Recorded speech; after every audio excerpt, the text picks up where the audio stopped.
Hey everybody, this is Carl. Welcome to Carl's Opinion for our Sunday night live call-in show.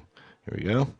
All right, and I just want to welcome everybody aboard. See a lot of good people there in the chat room already, and to all those people who'll be joining us during the live show, and those who'll be joining us afterwards, welcome aboard. And yeah, when I was watching the impeachment hearings last week, and I couldn't find it. I had to go back and look for it, but something just stuck in my head. I think it was on a question from the attorney for the Republicans, and he was asking a question about Zelensky. I think it was I can't remember. It might have been a Fiona Hill. I'm not sure. And like they weren't sure about Zelensky at first, and then he mentioned, he goes, it's because of that oligarch that he worked for. When he gave him his big start in that TV show where he played the part of a peasant guy who becomes president of Ukraine. Go figure. But anyway, and that oligarch. His name, and so it kept ringing. That kept hitting me in the head, and it was kind of back there. And I kept, so I started doing some looking, and sure enough, it was this Ihor Kolomoisky, and it turns out, yeah, he funded Zelensky's campaign to win, and also he did own that TV station that Zelensky worked at and was a movie star at. And also, then it turns out that Kolomoisky is actually the real owner of Burisma.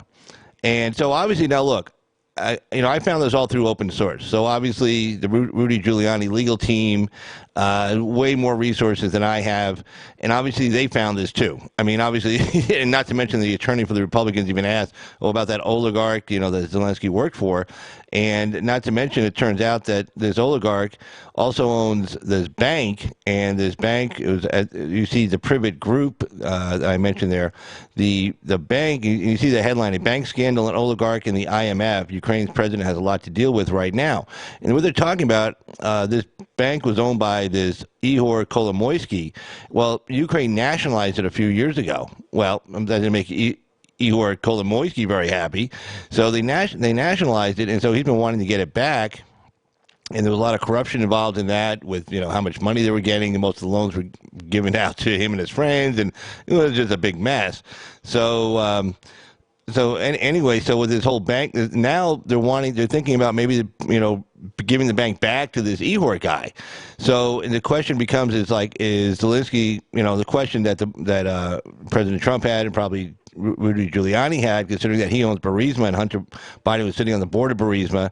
Is this guy going to be controlling Zelensky? Is he a real reformer, or is he a guy who, is a movie star, and Ihor Zelensky picked him out, from, if you will, from what do they call it, casting? I forget what it's called, central casting, and to run for president. He played on a TV show, and it's Ukraine. He played the part of a peasant who becomes president of Ukraine someday. Well, so I mean, did he actually just pick him out to run and to do his bidding? And one thing you'll see in the stories here, Zelensky ends up having a meeting not too long ago with this Ihor Kolomoisky guy, and like a day or two after the meeting, the bank that has been nationalized that Kolomoisky wants back, the government raided it, saying, oh, there's some corruption going on. The people who are running it for the government are committing corruption. So they raided the bank and issued a search warrant on it, and everybody sees a bunch of records. So they said, is this like the payoff? Hey, thanks for making me president. Now I'm going to make sure you get your bank back. And of course, any issues with Burisma are going to go away. Maybe that's the whole idea, like they weren't going to announce an investigation to the Bidens, and maybe that could have even been a test. Giuliani's like, hey, look, we're not sure about this guy. See if he'll actually do a real investigation on Burisma and on Kolomoisky, and to see if he's a real deal, and to see if he'll announce that he's going to do an investigation to the Bidens and the 2016 election and everything else. And maybe that's what they were holding it up on. I mean, again, I found this through open source. Okay, I'm a guy on a Google machine. Okay, so I found it. Obviously, Giuliani's legal team, which is more than just Rudy Giuliani, and then also what seems to be happening now is the whole big spin coming from the the intelligence community, and then also being played out on mainstream media, is that, oh, the Ukraine interference in the 2016 election was just a big Russian propaganda machine. Well, tell that to the Ukrainian court that actually found that there was, in fact, Ukrainian interference. Ukrainian government officials actually interfered in our 2016 election. That was by a Ukrainian court, not by a Russian court. Also, there were op-eds written in August and September of 2016 by the Ukrainian ambassador and also by the ministers in the Ukrainian government, saying Trump is a terrible person, Clinton's a great person, Trump's awful, that kind of stuff. He doesn't know what he's doing, et cetera, et cetera. Then you add in Alexandra Chalupa, who worked for the DNC, who now the spin is they're trying to say, oh, she was freelancing because she only got paid by the DNC up till June of 2016, like June 30th, 2016, and then after that, they don't show any records of her being paid. Well, okay, yeah, okay, that she worked with them for 10 years, got paid over $40,000 of those 10 years, and then as soon as the second quarter ends, it's like, well, we didn't pay her anything after that. It's like, well, okay, you don't want the paper trail, I get it. But at the same time, she's meeting with the whistleblower inside the White House right around that time. I think first week of July, last week of June. She's actually meeting with the whistleblower inside the White House, meeting with him regarding Ukraine and pretty much how to go after the Trump campaign. So he's like, oh, well, she didn't get a check from us. There wasn't a paper trail. It's like, oh, okay, all right. Sure. Like, okay, we'll buy that. And so, I mean, all those things are real. The Russians didn't, force the Ukrainians to write op-eds. They did that on their own. One was written in The Hill. The one minister was doing tweets, left way and sideways, bad-mouthing Trump the whole time. So, I mean, it was real. It actually happened. Politico wrote a story by Kenneth Vogel, David Stern. Kenneth Vogel, very, very much a liberal reporter. It came out January 11th, 2017. I mean, that was before this whole big madness started. I mean, the Russian dossier was just published January 10th. I mean, just the day before. So obviously they were planning on publishing this thing, and they had all the work done on it, and then it just happened to be a day after. So there was all the big scandals with the dossier and stuff didn't come out while these guys were working on the story, about the Ukrainian interference in the 2016 election. It only came out the day after the BuzzFeed story came out about the Steele dossier. So, I mean, these are liberals now. Stern has kind of walked it back a little bit because, he's getting a lot of pressure because right away a lot of people are jumping all over it. And then, of course, Vogel wrote another article for the New York Times in May of 2017 also, and pretty much said the same thing. He just kind of expanded on it. And the New York Times just stood by Vogel and said, no, his reporting is solid, it's sound, it's all sourced, it's all fact-checked. Same thing with the political argument that they wrote together in January of 2017. It was all fact-checked, it was all sourced, it was all real to go. And I got the article up here. You can look at it, you can read it. But now it's not convenient that the Ukrainians interfered because, now that benefits Trump. So it's like, oh, well, it's a Russian spy story. It's not real. Let's take a look over here at the chat. Great informer. Tamara, how you doing? Let's see, hold on. Shoot. All right. Let's see.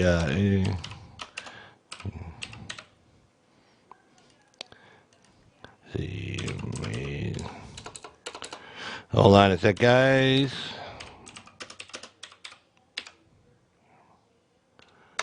There you go. All right. Sorry about that. Just had to take care of some housekeeping business here.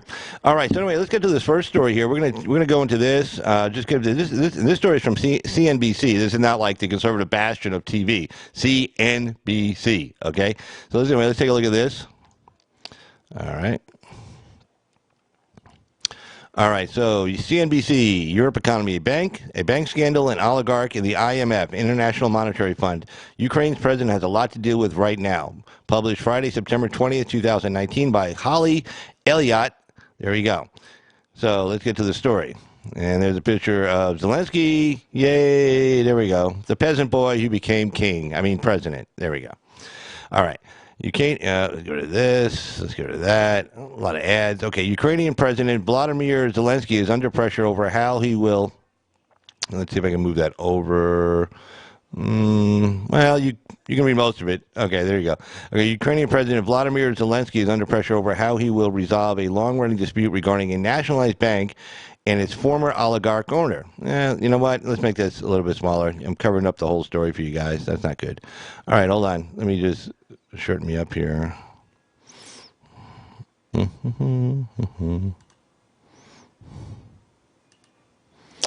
Mm-hmm. Let's see.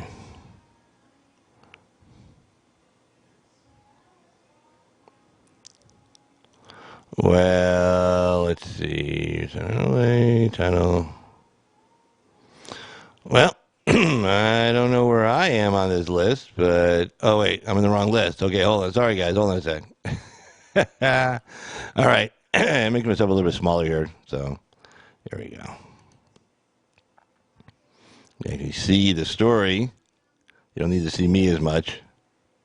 There we go.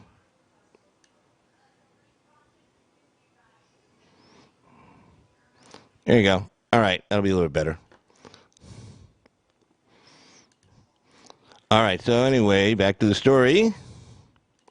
All right, Ukrainian President Vladimir Zelensky is under pressure over how he will resolve a long-running dispute regarding a nationalized bank and its former oligarch owner.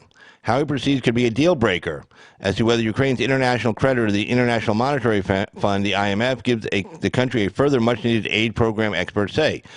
The dispute centers on a bank called PrivatBank, and if you notice, I said this Oligarch is the owner of Privat Group, so this is PrivatBank that was nationalized in 2016. It was the country's largest commercial bank but became state-owned after being declared insolvent. The government backed the nationalization, which was seen as vital to protect its 20 million customers and to preserve Ukraine's already fragile financial stability. A stress test of Privatbank had noted imprudent lending policies. And Ukraine's central bank initially said that 97% of its corporate loans had gone to related parties of the main shareholders, Ihor Kolomoisky and Gennady. That's a really good name here. Buglabu. We'll just call him Gennady Buglabu. An assessment that both disputed. The IMF, which had given Ukraine $17.5 billion aid package in 2015, backed the nationalization, but insisted earlier this year that it is important that the authorities continue their efforts to recover losses from the former owners and related parties of failed banks. In other words, the IMF is saying, hey, go after that guy and get that money back. So in early 2018, and we'll see if Zelensky is going to do that. My guess is probably not. We'll see. In early 2018, the central bank released the findings of an investigation by corporate investigations consultancy Kroll that said that prior to nationalization, PrivatBank had been subjected to large-scale and coordinated fraud over at least a 10-year period ending in December 2016. Again, Kolomoisky and Bugliabov denied those allegations. Disputes between the former main shareholders and the government have taken place since 2016 with multiple legal battles, reportedly 600. That's a lot. A lot of lawyers. Anyway, there have been attempts by the state to recover losses from Kolomoisky and Bugliabov, who themselves argue that the nationalization was done on spurious grounds. Let's see. An IMF team is currently visiting Ukraine, but a spokesman told CNBC Wednesday that the fund does not comment, International Monetary Fund does not comment on speculations or rumors regarding the future. They added it would be discussing policies that would be needed for the IMF to be able to continue to support Ukraine. The treatment of PrivatBank situation will serve as a bellwether to assess Kolomoisky's influence on government policy and decision-making, as well as to inform the IMF's stance on continued cooperation with Ukraine. So... yeah, see, there he is. Big movie star, Zelensky. A lot of people, a lot of us, me. I don't know this guy that well. I don't know anything about him. But I said, oh, Zelensky's a great guy. Like, you heard the way the State Department people were talking about him, like he's fantastic. Nobody mentioned this whole, Kolomoisky, oligarch that gave him his start, that pretty much was his big benefactor that got him pretty much elected. And what this guy's going to owe him. They seem to kind of be missing that. I wonder why. I guess they weren't that concerned about it. Well, that's because they all hate Russia so much, and they want us all to go to war with Russia. So anybody they elected would be like, oh, he's great. He's a great guy. Give him money. Give him lots of money. Yeah, okay. So anyway. Close observers of Ukraine's new president are keeping a close eye on whether Zelensky could be influenced by Kolomoisky. It's funny. We didn't hear anything about that during the hearings. None of those State Department guys said, yeah, Zelensky's okay, but we're keeping a close eye on Kolomoisky. Probably means because they're probably not, with whom he has business ties. Zelensky is a former comic and actor who starred in a TV hit show called Servant of the People. Guess this, it was about an ordinary man who becomes president. Yeah, that was produced by his own production company, but broadcast on Kolomoisky's 1+1 TV channel, which has shown other shows featuring Zelensky. In other words, basically, it sounds like Kolomoisky's been propping this guy up for a while to make a run someday for president. Maybe he wasn't even thinking president, but hey, it's like, hey, shit, the guy, he's really popular, everybody likes him, let's do it. Kolomoisky was widely seen as one of Zelensky's main backers, and his channel boosted Zelensky's visibility and popularity ahead of the April election that saw him defeat Poroshenko. Poroshenko was the guy that his government was writing all the mean shit about President Trump in 2016 during the election. However, Zelensky has repeatedly said he is not under Kolomoisky's influence, stating ahead of the election that I am not a toy in the hands of Kolomoisky, Ukrainian news agency Interfax reported on March.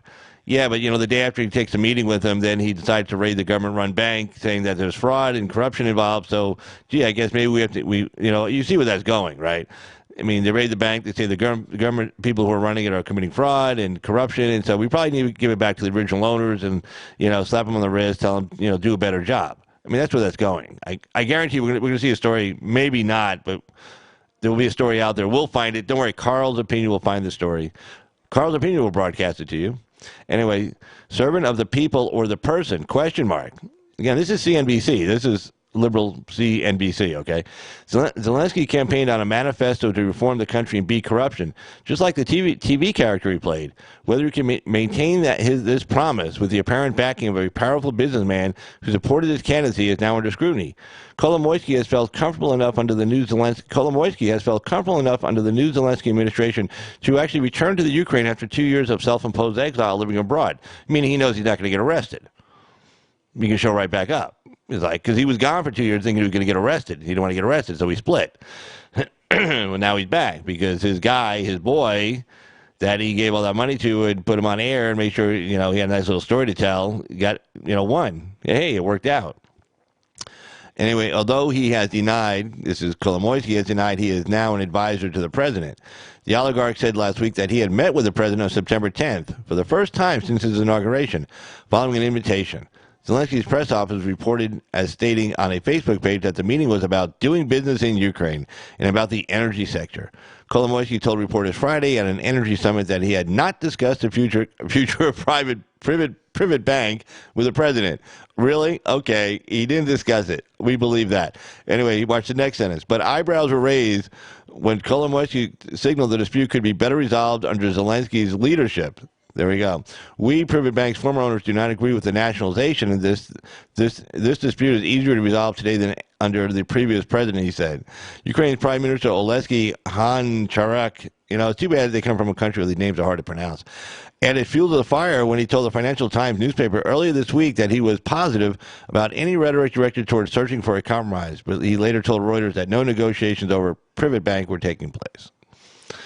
Responding to the development this week, Timothy Ash, a senior emerging market strategist of Blue Bay Asset Management, said the question over Zelensky is now whether he is a servant of the people or a servant of the person. Whether this guy is really a reformer or just in the pocket of another oligarch will be determined by how he plays this one out. Now remember, September 10th, okay, he has a meeting with the guy at the bank. Trump released the funds on September 11th, 9/11, okay? And the day, on September 10th, he takes a meeting with this guy from the bank. So you can see why he's holding it up. It's like, well, wait a second, okay? And then you will see in the next story here. Let's see. Let's just skip down here. Okay. See in the next story here. Let me get to it. Let's see. Nope, that's the wrong one. Let me get to, here we go. Okay, this is from October 7th this year when Ukraine's prosecutor came after his son's sponsor, Joe Biden, sprang into action. This kind of goes into the whole Biden thing, and it gives a really nice timeline, kind of thing we didn't hear from mainstream media or from the Democrats on this. But it kind of kicks into this whole Kolomoisky, Zelensky thing also. So anyway, this was October 1st, published on October 1st and posted October 7th. Oh, let me give you the guy who wrote this. This is Mr. Online. That's him. Mr. Online.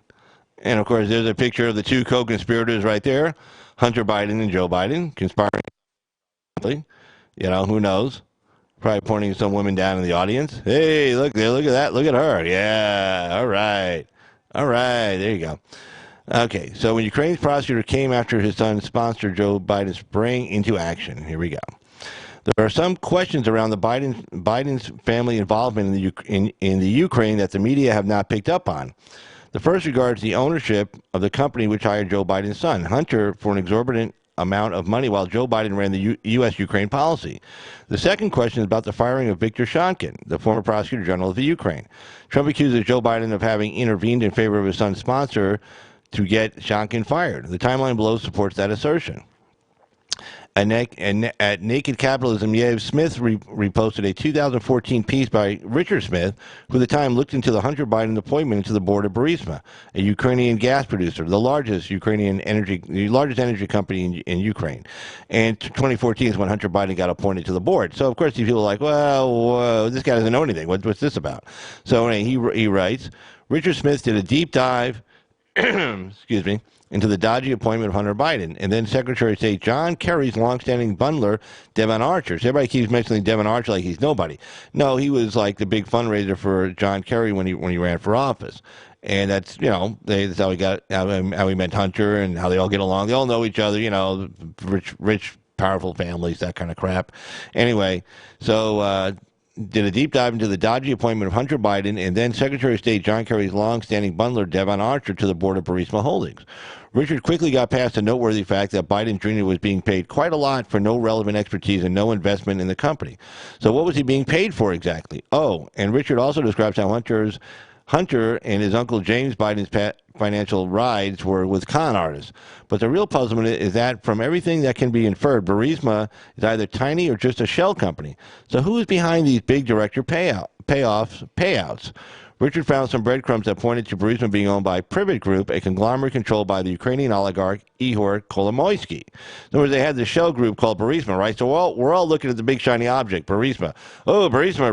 Well, they're all laughing, over there in Ukraine. It's like, yeah, keep looking at Burisma. It's a shell company. Well, who's really behind it? It takes a while to dig for this. This reporter did an excellent job, it looks like, of doing it. So anyway, Burisma is officially owned by Mykola Zlochevsky, right? And that's the guy we saw on the news, they were freezing his assets and everything else. A former Ukrainian minister for natural resources who illegitimately issued oil and gas licenses to companies he himself owned. But Richard's trail shows that Burisma was sold or raided with the help of various... Excuse me a sec.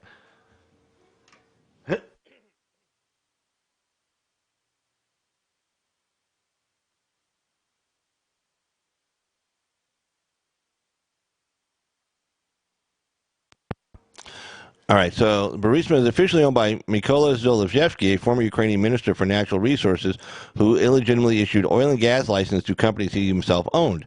But Richard's trail shows that Burisma was sold or raided with the help of various shell companies, and that the real owner is probably the Nazi-loving criminal oligarch Ihor Kolomoisky. Well, that's interesting. The German state-funded DW notes an additional candidate. In late 2013, Zlochevsky denied that he owned Burisma. And an employee in his office reported that he sold the company, but no evidence of this has come to light yet. Two oligarchs, Ihor Kolomoisky and Viktor Pinchuk, have been named as the possible new owners. DW could not reach Kolomoisky for comment about Burisma. Pinchuk refused to comment, but is said to have a good relationship with the Democratic Party in the United States. Interesting, isn't it? And is also believed to have been a long-time friend of former Polish President Kolomoisky. Okay, Kolomoisky was, like Hunter Biden and his friend Devon Archer, appointed to the board of Burisma. Kolomoisky is a sponsor of the current president of Ukraine, Vladimir Zelensky. No one seems to know who really owns the company. Whoever does is hidden behind a bunch of shell companies in Cyprus and Britain. DW says that Zlochevsky denied in 2013 that he was the owner, but several Burisma press releases name and quote Zlochevsky as owner and president of the Burisma Group. Is he now just a front man for a bigger oligarch? Joe Biden himself bragged that he blackmailed the Ukrainian government to get the quote-unquote corrupt prosecutor general Viktor Shankin fired. And this is what he said on that stupid news TV show. Let's see if I can do a good Joe Biden impersonation. No, I can't. I'll just read it. And I went over, I guess, the 12th, 13th time to Kiev, and I was supposed to announce that there was another $1 billion loan guarantee. And I had gotten a commitment from Poroshenko and from Yatsenyuk that they would take action against the state prosecutor. And they didn't. So they said they had. They were walking out to a press conference. I said, no, I'm not going to. Or we're not going to give you the $1 billion. They said, you have no authority. You're not the president. The president said, I said, call him. Ha ha ha. I said, I'm telling you, you're not getting the $1 billion. I said, you're not getting the billion. I'm going to be leaving here in, I think it was about 6 hours.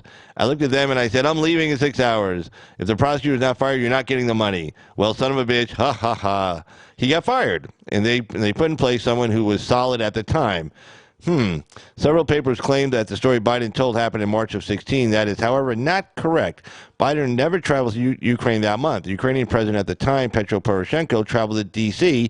in March, but only after the Prosecutor General Shonkin had already been dismissed by the Ukrainian parliament. Why the confusion? Question mark. Because Biden managed to squeeze months of diplomacy into a few hours when he recounted the story years later at the Council of Foreign Relations.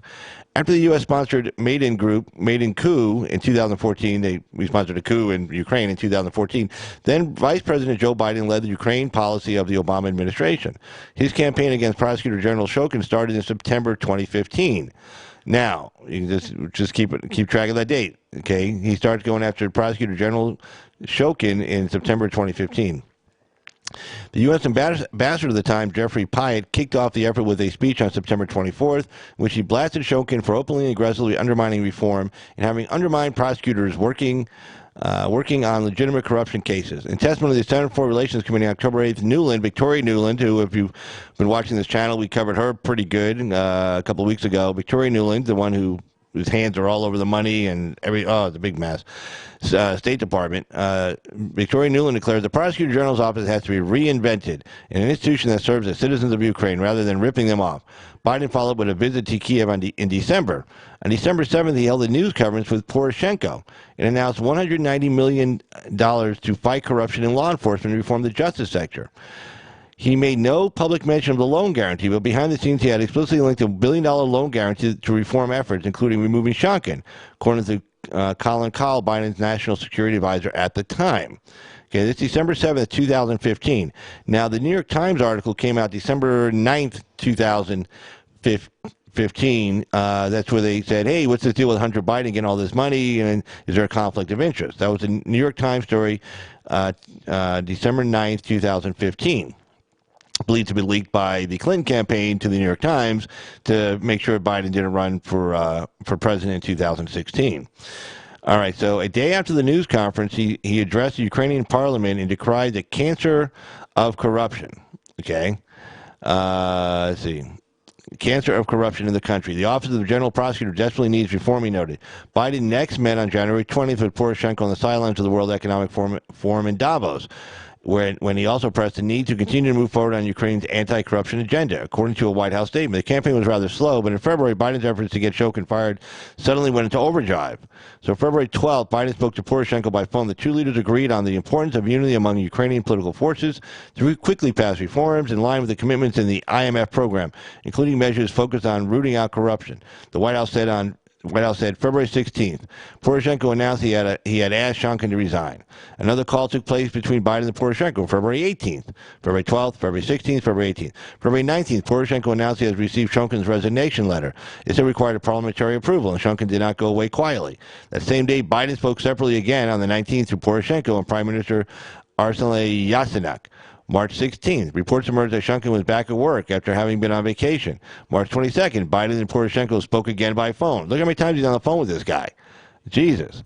March 31st, Poroshenko met with Biden during a trip to D.C., and Biden emphasized that the loan guarantee was contingent on further reform progress beyond Shonkin's removal. April 14th, Biden and Poroshenko had another call. Biden congratulated the president on his new cabinet, stressed the urgency of putting in place a new prosecutor general. May 12th, Poroshenko nominated Yuri Lysenko as the new prosecutor general. May 13th, in a phone call, Biden told Poroshenko he welcomed Lysenko's appointment. The Biden-driven campaign against Shonkin started slow, but in February 16th, it went into a frenzy. What happened? What had happened? Did it have to do with Burisma? U.S. mainstream reporting denies that. The Washington Post wrote, Giuliani's primary allegation that Joe Biden pushed for the firing of Ukraine's top prosecutor to quash a probe into the former minister of Burisma, owner Mila Zelensky, is not substantiated and has been widely disputed by former U.S. officials and Ukrainian anti-corruption activists. Even as he overhauled Burisma, Zelensky remained in the crosshairs of authorities in Ukraine. By 2015, prosecutors had opened 2 probes into the former ecology minister. One into claims of unlawful enrichment, the other into alleged abuse of power, forgery, embezzlement, according to documents from the Prosecutor General's office, reviewed by the Wall Street Journal at the time, 2015. Zelensky denied wrongdoing in both cases. Shonkin, who has provided information about Biden to Giuliani, told the Post earlier this year that he believes he was ousted in March of 16 because he was investigating Burisma. If he had been allowed to remain in the job, he would have questioned Hunter Biden's qualification to be a board member, he said. I mean, that this person had no work experience in Ukraine or in the energy sector. But at the time, the Zelensky case was dormant, according to former Ukrainian and U.S. officials. Actually, it wasn't. I mean, Daria Kalyanek, executive director of the Anti-Corruption Action Center, recalled how she and other anti-corruption activists in Ukraine criticized Shonkin heavily for not pursuing the investigation and hoped his dismissal would re-energize the case. The New York Times makes a slightly different claim. Zelensky's allies were relieved by the dismissal of Shonkin, prosecutor whose ouster Mr. Biden has sought, according to people familiar with this situation. Shonkin was not aggressively pursuing investigations into Zelensky and Burisma, but the oligarch's allies say Shonkin was using the threat of prosecution to try to get some bribes from Zelensky, and that left the oligarch's team leery of dealing with the prosecutor. The above accounts are incorrect. Shonkin did go after Zelensky. Did go after Zelensky. He opened 2 cases against him in 2015. After he did that, Biden and his crew started to lobby for his firing. Shonkin was aggressively pursuing the case. He did so just before Biden's campaign against him went into a frenzy. On February 4th, Interfax Ukraine reports, news report from the Ukraine, February 4th, the movable and immovable property of Foreign Minister of Ecology and National Resources of Ukraine, Mykola Zelensky in Ukraine, has been seized. So February 4th, okay? So February 4th, they go after and grab this guy's property. I mean, they go after it, okay? So hold on. There's February 4th. Boom, right? They grab his property. Damn. Okay, so what? Let's go back up. To the phone calls. February 12th, okay? Property seized February 4th. He's wanting to get this guy fired, kind of going kind of slow. Then all of a sudden, February 12th, boom, gets him on the phone, okay? And then in the 18th, the 19th, the same day, March 16th, March 22nd, March 29th, March 31st, boom, boom, boom. Okay? So anyway, this guy was pursuing the investigation. He even seized his freaking property. Okay? So anyway, had been seized. According to the press service of the Prosecutor General's Office of Ukraine, the PGO filed a petition in court to arrest the property. That's, I guess, how they refer to it. Seize the property, we call it here, or levy against it. To arrest the property of ex-Minister of Ecology and Natural Resources of Ukraine, the Deputy Secretary of the National Security and Defense Council of Ukraine, Mykola Zelensky, from which arrest was withdrawn another property he actually uses, namely a housing estate with a total area of 922 square meters, a land plot of 0.24 hectares, a garden house with a total area of 299 square meters, a garden house in the territory of Vishka district, a garden house of 2,300 square meters, a land plot of whatever, a Rolls-Royce Phantom car, and then whatever, a not 924 5014 trainer. That sounds like a plane, reads the report. The PGO clarifies that the court satisfies the petition on February 2nd. Zelensky is suspected of committing a criminal offense under Part 3 of Article blah, blah, blah, illicit enrichment. So on February 2nd, Shonkin confiscated 4 large houses of Zelensky owned, plus a Rolls-Royce Phantom and a not 924-5014 trainer. Anyone know what that is? I think it's a plane. If anybody knows what that is, let us know. All right. So the Washington Post falsely claimed that Zelensky case was dormant. Well, obviously not. It wasn't dormant because the guy just seized all his freaking property. Doesn't sound very dormant to me. Trust me, it wasn't dormant to Zelensky when he lost his houses and his car, his Rolls-Royce Phantom, and his plane. So I'm sure he didn't think it was dormant, and obviously it wasn't. That's why Biden kicked into overdrive for getting this guy fired. So anyway, the Washington Post falsely claimed that Zelensky's case was dormant. The executive director of the U.S. and EU Finance Anti-Corruption Action Center falsely claimed the prosecutor was, quote-unquote, not pursuing the investigation. The New York Times repeated the false claim, no kidding, and added an obvious false claim from unnamed Zelensky allies. Why did the media claim Zelensky did nothing against Why did the media claim Shonkin did nothing against Zelensky when the record shows the opposite? Zelensky Burisma had hired Joe Biden's son Hunter for at least $50K per month. In 2015, Shonkin started to investigate him in 2 cases. During the fall of 2015, Joe Biden's team begins to lobby against him. On February 2nd, Shokin sees resolves against these houses. Shortly afterwards, the Biden camp goes berserk with Biden himself making nearly daily phone calls. Shokin goes on vacation while Poroshenko falsely claims that he resigned. When Shokin comes back into the office, Biden again takes to the phone. A week later, Shokin is out. Biden got the new prosecutor general he wanted. The new guy made a bit of a show and then closed the case against Zelensky. Now, I covered this, did a pretty good deep dive into this one a couple of weeks, about 2-3 weeks ago. So basically what happens is, okay, the story was even worse. Okay, now these facts are now coming out, but the way they painted the story was, when Biden got that guy fired, the case against Zelensky and Burisma Holdings was dead. It wasn't even open. It wasn't even stalled or suspended. It was just dead. It was already finished, concluded. That's where all the press releases came. Biden even said so himself. Well, that's a complete lie. There's an attorney by the name of John Beretta, a big New York law firm, used to work, was, I think, an assistant U.S. attorney who actually worked in the Justice Department himself, if I'm not mistaken. He was a big antitrust, anti-corruption prosecutor, former prosecutor in the Attorney General's office, okay? And Department of Justice. Department of Justice. And then he left and went to private practice, making a fortune. Well, anyway, there's no way the case was closed because the day after Shokin was fired and they hired some temporary guy just to fill in for a few minutes until they got this Lushenko in, he quick called over there and wanted a meeting with this new guy. Well, the new guy's like, screw you, I'm not meeting with you people. You just got my friend fired, 10 minutes ago saying he was corrupt. So they couldn't get a meeting with him.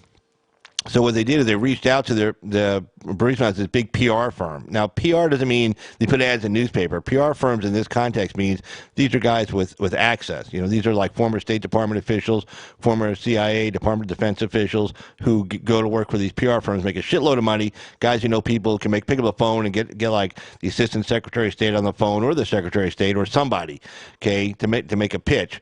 Well, so the attorney calls Burisma. Burisma gets his PR firm and calls the embassy and says, hey, my attorneys, they need a meeting with, the new prosecutor. Because, see, the case wasn't closed. So anyway, so they get it like the following week. They said, okay, their money pays off. They get a meeting. So John Beretta and his whole legal team fly out to Kiev to meet with the new prosecutor. And while they're there, and I cover this on, again, on another video, while they're there, they assure him, hey, we're sorry about all the, they literally tell him, this is according to the notes the guy took at the time. He's new. And he's like, oh, I better take this down. So he wrote a bunch of notes, a memorandum, and saying they told him, hey, we're sorry about what happened. It wasn't our fault. We didn't mean anything by it. It's just politics. We're sorry this guy got fired. We know he's not corrupt. We know he's friends of yours. He's not a corrupt guy. He's a nice guy. He just, he's in the way. So we want to work with you. We want to do whatever it takes. In fact, we will use our PR team, the same team that got him the meeting with the prosecutor.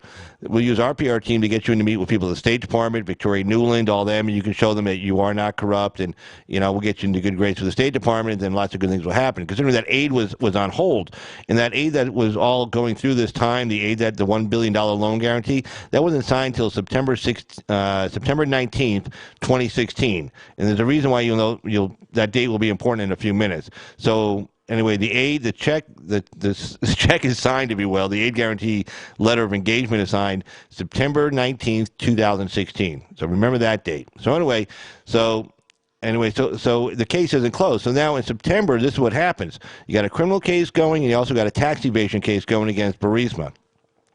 So now they want to get rid of the criminal case, but they can't. But they want this company to pay a fine, right? Because they spent a lot of money on this, and they got to pay something. So what they do is the following. So in September, prior to that engagement letter being signed from the $1 billion loan guarantee, what they do is they dismiss the criminal case, right? Well, that's gone. But they can't make it look too obvious, so that tax evasion case is still sitting back there. So what they do is they wait till January of 2017 to close out the tax case with Burisma writing a check for $90 million U.S. to the Ukrainian government, put into the Treasury Department, okay? And that was that. So now it's funny, the people in Ukraine, they're not stupid, okay? They've been dealing with corrupt officials for a long time. So anyway, John Beretta has to give an interview because they needed somebody to do an interview with the local Kiev Post. You can look up Kiev Post. I think it's February 2017.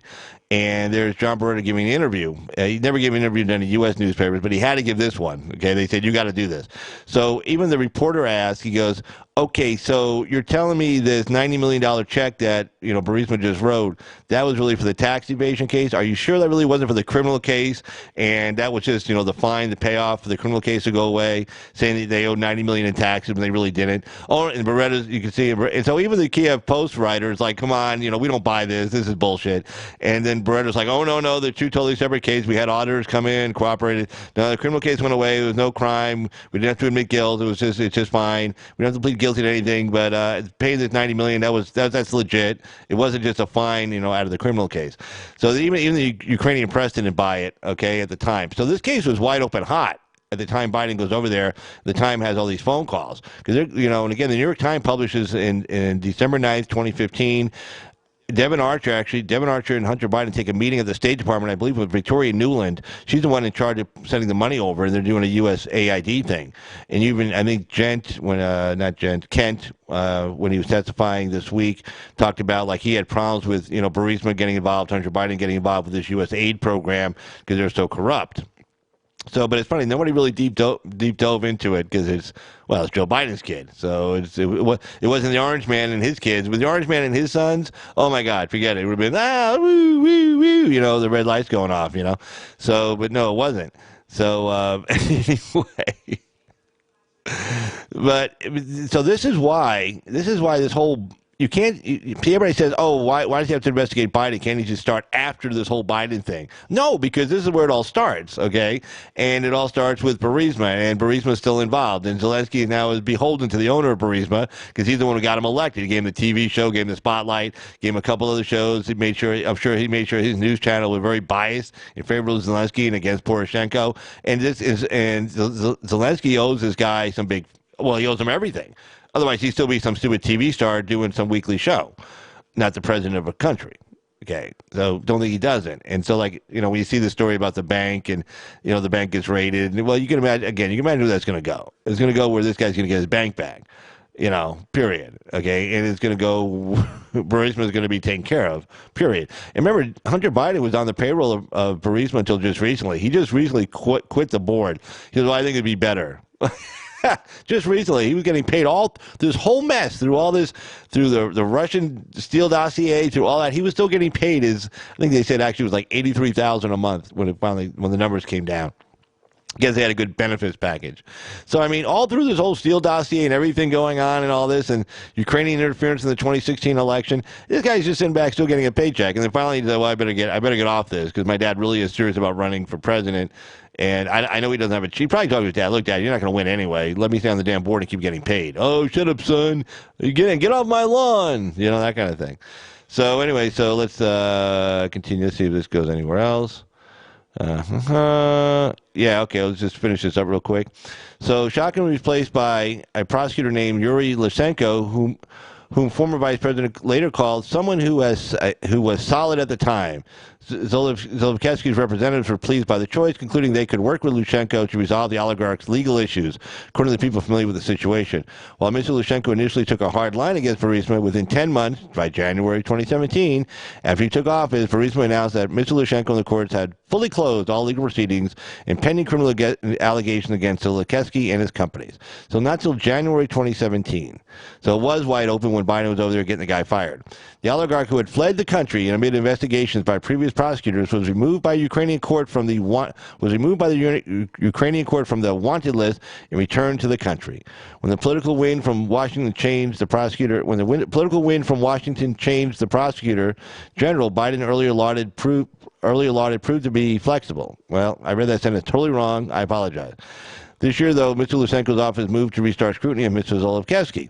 The timeline above seems to support Shokin's claim that he was fired on Joe Biden's order because he went after Zelensky, who paid Biden's son a very significant monthly sum. That U.S. mainstream media tries to obfuscate or even deny that Shokin was serious in his investigation. Let's one doubt there are other claims about the Biden affair in the now evolving impeachment inquiry. Blah, blah, blah. Okay. So, interesting story. And I'll tell you what. Let me get...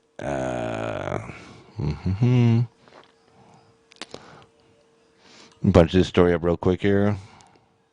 I get a headline. There we go. There we go. All right, so independent souring on impeachment. Okay, let me take a look at the chat, and let's put this up here.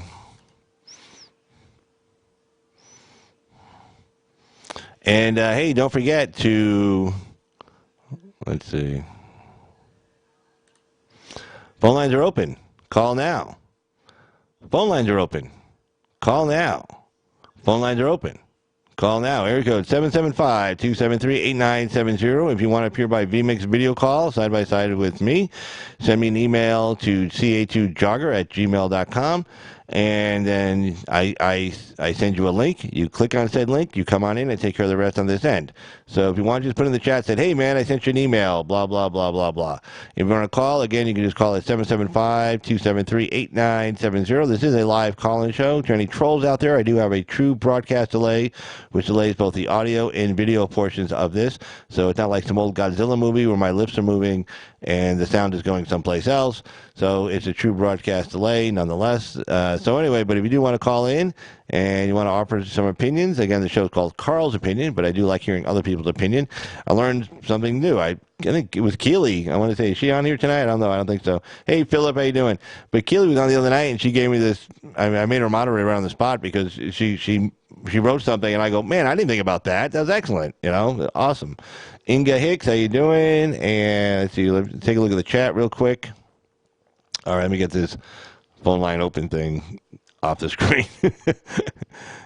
There we go. All right, so let's take a look at the chat real quick here. And I just kind of wanted to read through that, so it's kind of hard to be looking over the chat. Let's see. Philip, how you doing? A great informer, of course, his servant. Inga, let's see.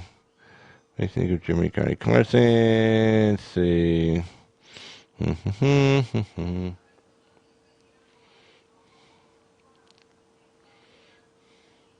The great informer. What are you referring to yourself as in the third person? The great informer is going to call in here in a few minutes. You he's so important now. You refer to yourself in the third person point of view. It's like, it's not like I'm going to call in. It's like the great informer is going to call in. It's like Karnak, the magician from Johnny Carson days. But yeah, call. Yeah, anytime anybody wants to call in, call on in. Not a problem. Definitely, we have a live call-in show for a reason. So that's what we do. All right. So anyway, let's take a look at this story in the meantime. Well, I'm going to grab a cigarette in the meantime, too. So hold on. This is a cigarette. It's not a break. It's just I can smoke and talk and walk and chew bubble gum at the same time. Yeah, Tamara. Yeah, Keely has great insight. Yeah, she's a really good job. Hey, do me a favor. Some moderators down there, just go and throw HA's YouTube channel up there. Put a link up there for me, will you? Because the guy's like super nice. He puts a link to his channel up there on his site. He doesn't have to do that. So yeah, we could just go ahead and throw HA's. Go ahead, guys. Just throw HA's YouTube channel link up there for me. I'd appreciate it. Thanks so much. H.A. Goodman, that's if you guys didn't know. H.A. Goodman's YouTube channel. Throw his link up there for me. Thanks.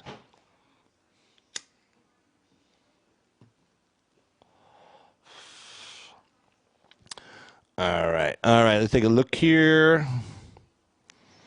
Yep.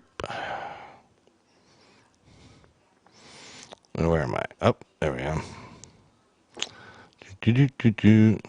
All right. Independent souring on impeachment underscores risk for Democrats. Yeah, especially those Democrats who, I think there's 31 of them, 33 of them, who won in 2018. They won in majority Trump districts.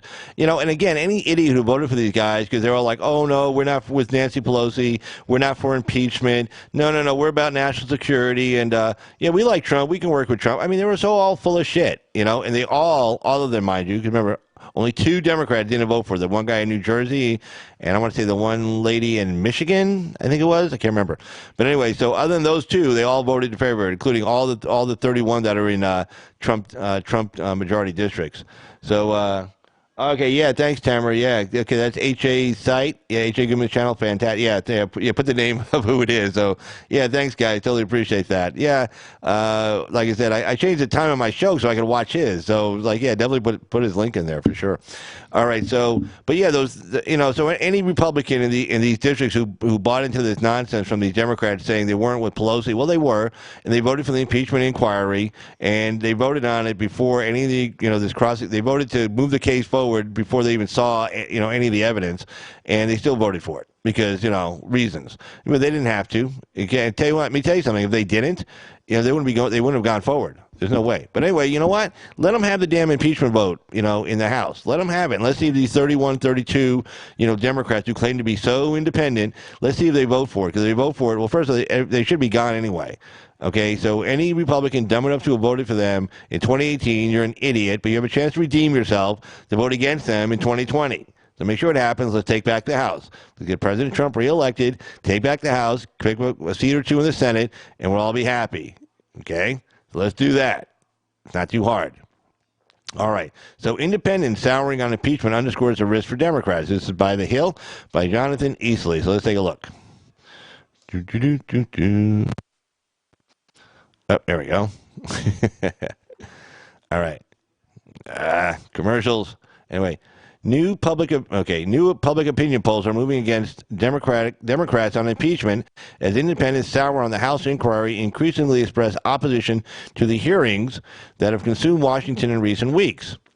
The new data comes as a surprise, I don't know why, to Democrats, many of whom believe witnesses that offered damning testimony about President Trump's dealings with Ukraine. Yeah, they're all in a bubble. See, here we go. Here's the stats. Okay, independents. Independents view liberal media 60% of the time, conservative media 40% of the time, media outlets, whether it be newspaper, online, cable news, whatever. So independents, 60% liberal outlets, 40% conservative. And that's probably only because there are more liberal outlets than there are conservative. Fine. Conservatives view, check this out, 2/3 of the time they view conservative outlets, 1/3 of the time they view liberal outlets. So one poll I saw had it at 70-30. 70% of conservatives view 70% conservative media outlets, 30% liberal outlets. So we're not in a bubble. Okay, this is important. Now, liberals, check this number out.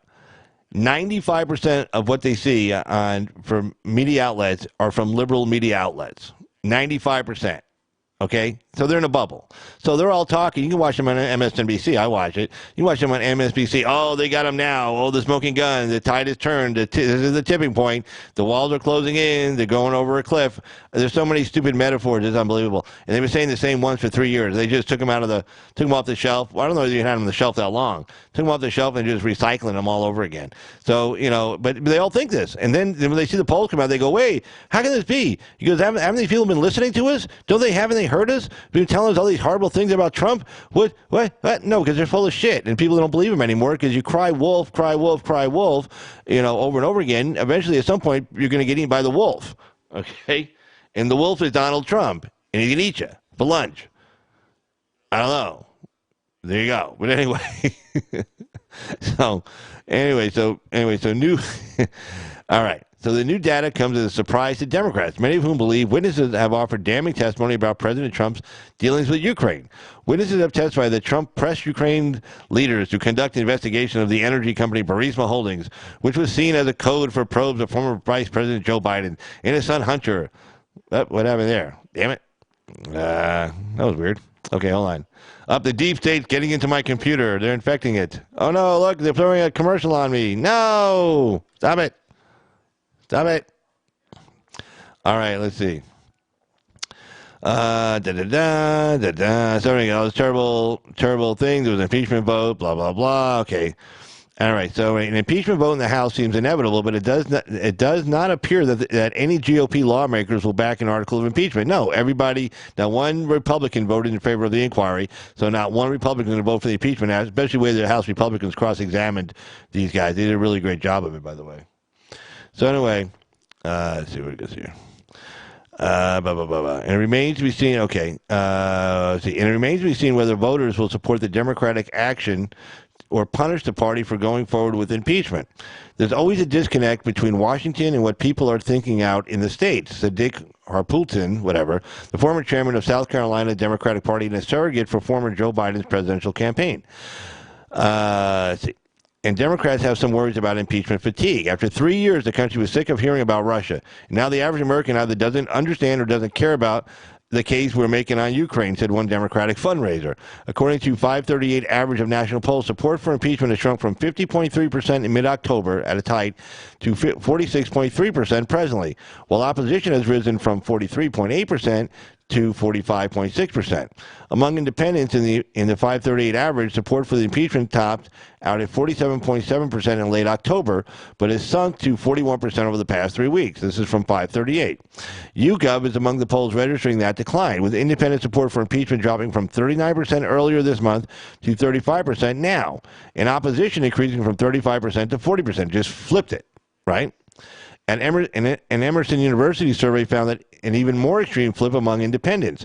In October, independents supported impeachment 48% to 35% in Emerson polling. In the new poll released this week, independents opposed it by 49% to a 34% margin.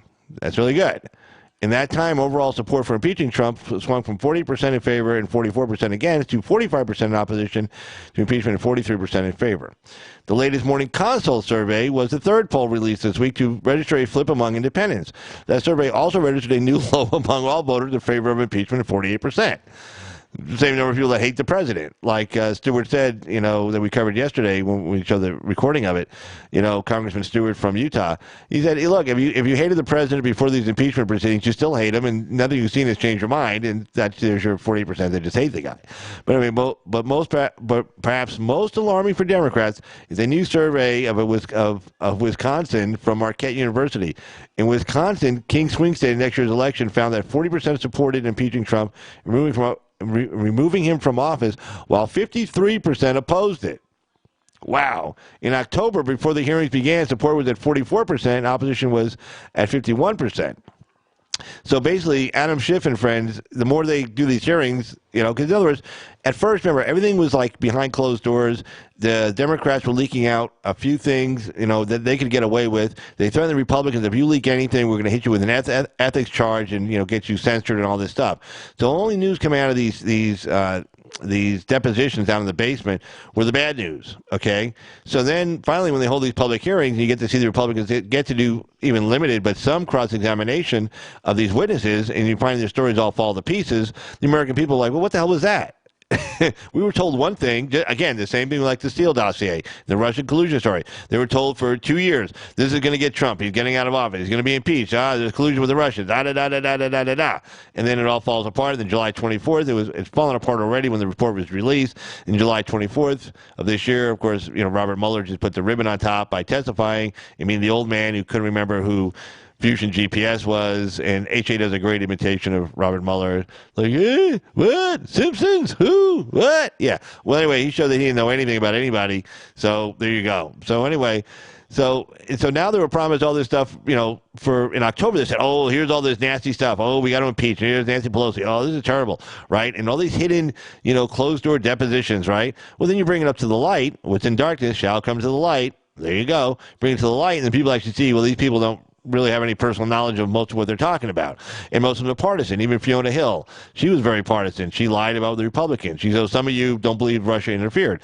And they're like, you see this report? We wrote it when we were in the majority. It said Russia interfered, and we wrote it in 2016.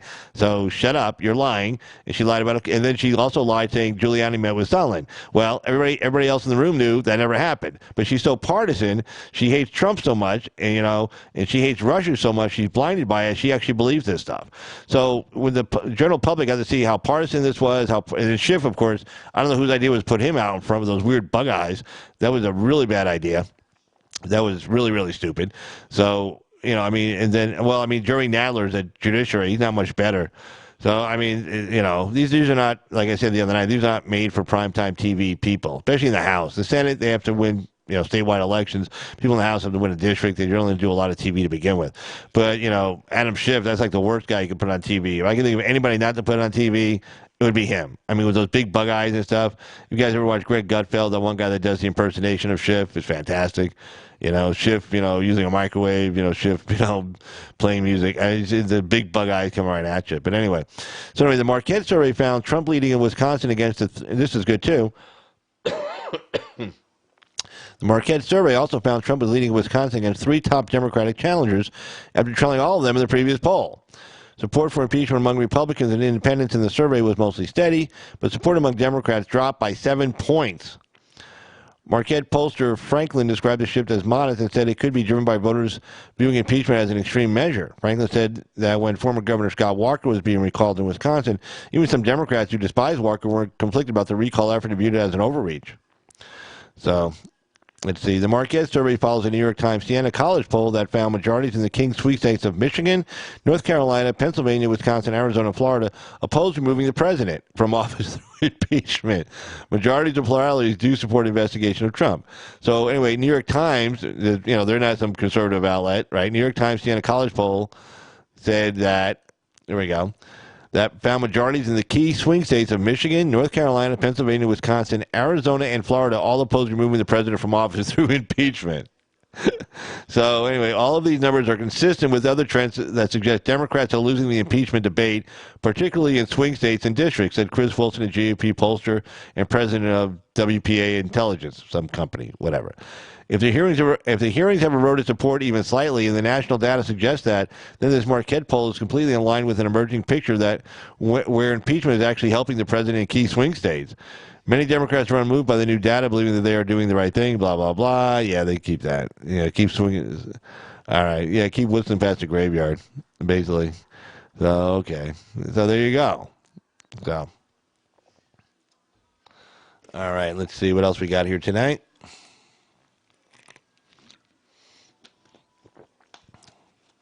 Mm-hmm. Oh, and then regarding this whole thing with, let's see here. All right, so let's get this story here. Now, this whole thing with the Russian hacking. Now, remember now, the deep state, if you will. Again, like I said, the deep state's not like a bunch of people who are members of a deep state. Like they have a deep state convention, they all meet in Philadelphia, once every 2 months and talk about deep state stories. These are all just like-minded individuals. Well, see, this Ukrainian story started picking up some traction, right? And now they think it's going to start picking up some really good traction. And not to mention, if this thing goes to the Senate for a trial, it's going to have a lot of traction because you're going to call all kinds of witnesses in, to testify. So right away now they got to do something about this. Well, they got to say, okay, we got to remind people of the Russian hacking the 2016 election, right? Like, we got to remind them of this because, this Ukraine story is starting to make some sense, with Zelensky and the oligarch and everybody else and Hunter Biden and stuff. So now you got a DOJ official. He's going to be, he wants to double down on Russian hacking indictment amid renewed skepticism about the 2016 race. So basically he wants to take these guys to trial, the guys who will never show up. He wants to try them in absentia. So the U.S. Department of Justice has reiterated its assertion that Russians hacked Democrats from the 2016 U.S. presidential race, made new claims about foreign meddling in the election. John Demers, and I tell you, I was looking for this guy's name because I heard this name before in the last 7, 8 months from my research I've been doing, and I couldn't find it. But this guy, I heard something about him, and I can't remember what the hell it was, or I read something about him, I should say. So anyway, so he wants to formalize this and bring the criminal charges. They've already been indicted. They had the indictment published. These are 12, 14 Russians, who knows, whatever. But right away they got to keep going. They got to go after this.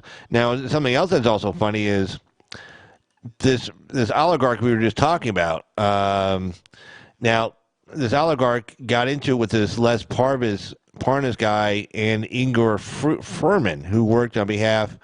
He didn't work on behalf of President Trump, but anyway, he worked with Giuliani. This is from the, I believe, New York Times. Yeah, New York Times. So anyway, the funny thing about this story, and they kind of mentioned it down here below, is that they got into it with this oligarch, right? Well, there's a reason why they're getting into the oligarch, because the oligarch's with Zelensky and hired Hunter Biden, and these two guys are now what they just did with these two guys, they just arrested them, right? They arrested them on some kind of charges here in the United States. This is what you saw when they were at Trump Tower having that lunch with Giuliani. So, I mean, there's some real powerful players out there right now that are kind of moving the piece around. These people don't stop. These people never stop.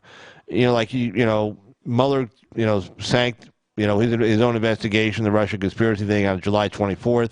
The phone call occurs on July 25th with Zelensky. They're already moving on to the next. They're already moving on. Okay, they already started this thing in the process back in May of 2019. So I mean, these guys, they don't stop, and so they're going to keep going until they get what they want. So, but let's see, where am I here?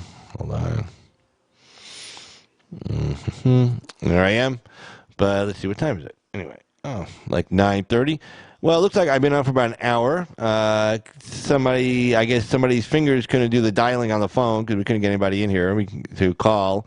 We got a live call-in show. A lot of people can't do live call-in shows because they don't have the broadcast delay. And, but here you can do it. I think, Anthony Brian Logan, he does a call-in show. I know he has some kind of a broadcast delay. But a lot of people don't. I mean, I was on Sticks and Hammer's site, and I was on his live chat, and I said, hey, why don't you do a live call-in show?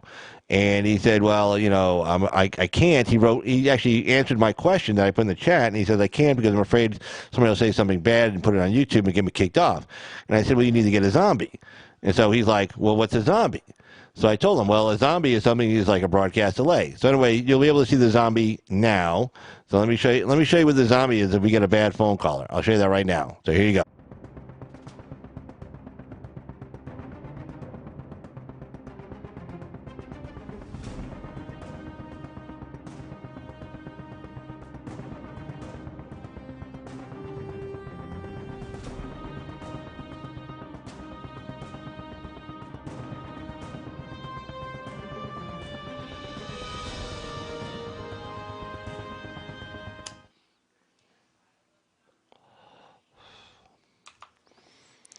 But anyway, so that's the zombie, and I hope you liked it. So that's what. So we have a zombie. So if somebody, hey Rocky, good seeing you down there, Rocky man. So yeah, so if somebody, let's see, so yeah, so if somebody calls in and they want to put something stupid on the site, then I have a broadcast delay, and again, it covers the video part too, so it's not like a Godzilla movie from the from the 50s, like when we were kids. Well, I wasn't born in the 60s, but still, I used to watch it on TV, not in the movie theater, but nonetheless. So, but anyway, I want to thank everybody who's been in the chat tonight. I want to thank everybody who's been watching us. I want to thank everybody who'll be watching. Excuse me a sec. I want to thank everybody who'll be watching us later.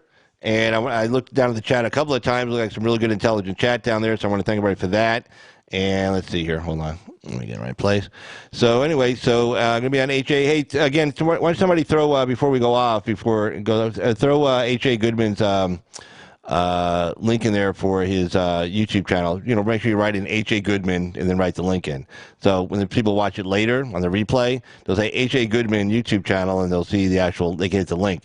So I'll wait a few minutes because it's going to take time for this to get to you, for you to hear it, to put it on there, and I want to make sure it's on there before I go off. So I'll tell a funny joke.